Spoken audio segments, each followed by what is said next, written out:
देश की सबसे बड़ी बहाली परीक्षा शिक्षक बहाली के लिए बिहार में बीपीएससी ने एग्जाम लिया।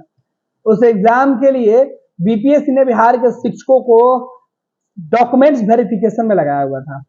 बीपीएससी इस काम को कर ही रही थी कि बिहार सरकार के शिक्षा विभाग के एक बड़े अधिकारी की तरफ से पत्र लिखा गया कि बिहार के शिक्षकों को दूसरे कामों में नहीं लगाकर केवल विद्यालय के कामों में लगाया जाए, जिससे वो बच्चों के पठन पाठन का कार्य करा सके।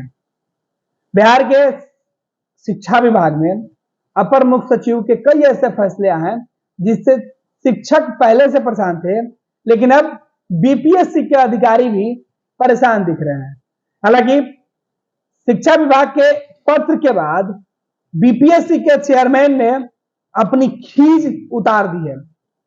सोशल मीडिया एक्स पर लिखते हुए उन्होंने सीधे तौर पर कहा है कि किसी भी अधिकारी, पदाधिकारी, कर्मी की नियुक्ति राज्य सरकार के जिम्मे है। राज्य सरकार तय करती है कि किसे किस काम में लगाया जाए, लेकिन जिन लोगों ने कर्मियों को हटाने के लिए जो पत्र लिखा या पत्रबाजी हुई, उसका खमियाजा शिक्षक बहाली की जो प्रक्रिया चल रही थी उसमें कहीं ना कहीं अवरोध उत्पन्न करने की थी।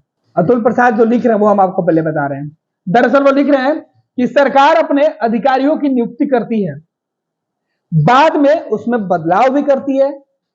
इससे हमें कोई सरोकार नहीं है, हमें कोई लेना देना नहीं है।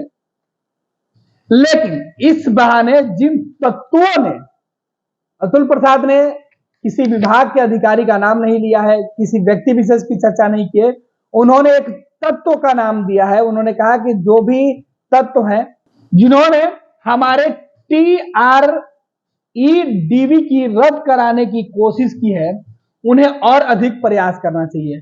उनका सीधे तौर पे कहना है कि जिन लोगों ने TREDV रद्द कराने की कोशिश की है, वैसे लोगों को और प्रयास करना चाहिए। जो तत्व रोकने की कोशिश कर रहे थे वो पूरी ताकत नहीं लगा पाए, हालांकि उनको और ज्यादा ताकत लगाना चाहिए। अतुल प्रसाद ने लिखा है, उन्होंने सीधे तौर पे नसीहत इशारों ही इशारों में दे दिया है और कहा यह जा रहा है कि बिहार में बीपीएससी ने जो परीक्षा ली है उसे लेकर शिक्षा विभाग के बड़े अधिकारी के पाठक के जो फैसले हुए हैं उस फैसले से जोड़ा जा रहा है। आपको बता दें कि शिक्षा विभाग के अधिकारियों ने जिस तरीके से शिकायत की थी, उसके बाद मुख्य सचिव ने बिहार में शिक्षक बहाली प्रक्रिया से जुड़े सभी शिक्षकों को अलग रखने का निर्देश जारी कर दिया। बिहार के मुख्य सचिव ने पत्र लिखकर सभी जिला अधिकारियों को कहा कि बिहार के शिक्षक लगातार विद्यालय में पहुंचकर विद्यालय के काम में हिस्सा लें, बल्कि वो पहले से ही किसी अन्य काम में कर रहे थे। इसलिए बच्चों के पठन पाठन के कार्य पर जो काफी नुकसान हो रहा था, असर पड़ रहा था, ऐसे में अब उन्हें किसी अन्य कामों में नहीं लगाया जाए। खास तौर पे उन्होंने कहा था कि शिक्षक बहाली प्रक्रिया में जो भी शिक्षक जुड़े हुए हैं, जिला अधिकारियों को निर्देश दिया गया था कि वो उसे प्रक्रिया से तमाम शिक्षकों को दूर कर दें। उसके बाद अब अतुल प्रसाद ने ये सोशल मीडिया पर लिखा है।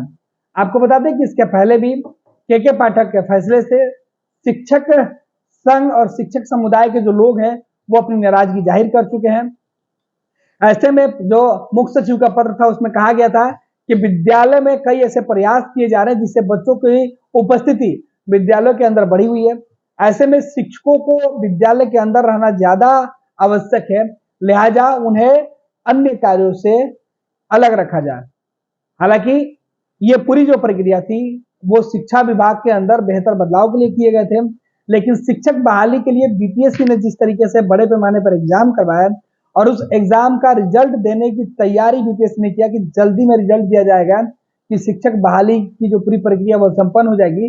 इसके लिए जो मेन पावर की जरूरत थी वो बिहार के शिक्षकों को ही इस काम में लगाया गया था, लेकिन शिक्षा विभाग ने इस पर आपत्ति जताई थी और तब जाकर मुख्य सचिव ने पत्र लिखा और अब इस पत्र के जवाब में इस कार्रवाई के बाद जो बीपीएससी के चेयरमैन है उन्होंने अपनी भड़ास निकाली। हालांकि उन्होंने किसी का नाम नहीं लिया, लेकिन इशारों ही इशारों में उन्होंने सीधे तौर पर चेताया जरूर दिया है कि जो लोग भी इस कार्रवाई को रोकना चाहते हैं, रद्द करना चाहते हैं, वो और ज्यादा मेहनत करें। यानी साफ है कि बिहार के शिक्षा विभाग के अंदर जो है स्थिति बेहद जो है वो तनावपूर्ण है। एक तरफ मंत्री पहले ही विभाग के अधिकारियों की शिकायत कर रहे हैं, सीएम तक शिकायत पहुंच चुकी है। दूसरी तरफ अब बीपीएससी के चेयरमैन ने भी एक तरीके से मोर्चा खोल दिया है। धीरे धीरे से मेरी जिंदगी में आना, धीरे धीरे से दिल को चुराना। नमस्कार, मैं अनुराधा पौडवाल 26 नवंबर को पैनोरमा स्टार सीज़न 6 के कार्यक्रम में पूर्णिया बिहार आ रही हूँ। मुझे पैनोरमा ग्रुप के निर्देशक संजीव मिश्रा जी ने बुलाया है, तो हम सब मिलते हैं पैनोरमा ई होम्स में शाम 7 बजे। नमस्कार। ये लो मुंह मीठा करो, आज मैंने अपना जॉब छोड़ दिया, अब हम पूर्णिया वापस जाएंगे। जॉब छोड़ दिया है? मतलब ये घर कैसे चलेगा? हम करेंगे क्या? और माँ बाबूजी क्या बोलेंगे? इसलिए मैं एक और मिठाई का डब्बा लाया। अपने बिजनेस के लिए लोन अप्रूव हो गया। अरे लोन अप्रूव हो गया वो तो ठीक है, लेकिन पूर्णिया में हम रहेंगे कहाँ? अपना घर भी तो नहीं है वहाँ। इसलिए तो एक और मिठाई का डब्बा अलग से लाया हूँ। हमने पूर्णिया में घर ले लिया है, पूर्णिया के ई होम्स पैनोरमा में। पूर्णिया में पैनोरमा ग्रुप लेकर आए हैं ई होम्स पैनोरमा। बड़ा घर, आलीशान जिंदगी और अत्याधुनिक सुविधाओं के संग। अरे अरे, अब क्यों मुंह मीठा करवा रही हो? क्योंकि हम घर वापसी जो कर रहे हैं। घर वापसी की खुशी पूर्णिया में ई होम्स पैनोरमा के संग। ई Homes Panorama, luxurious lifestyle redefined.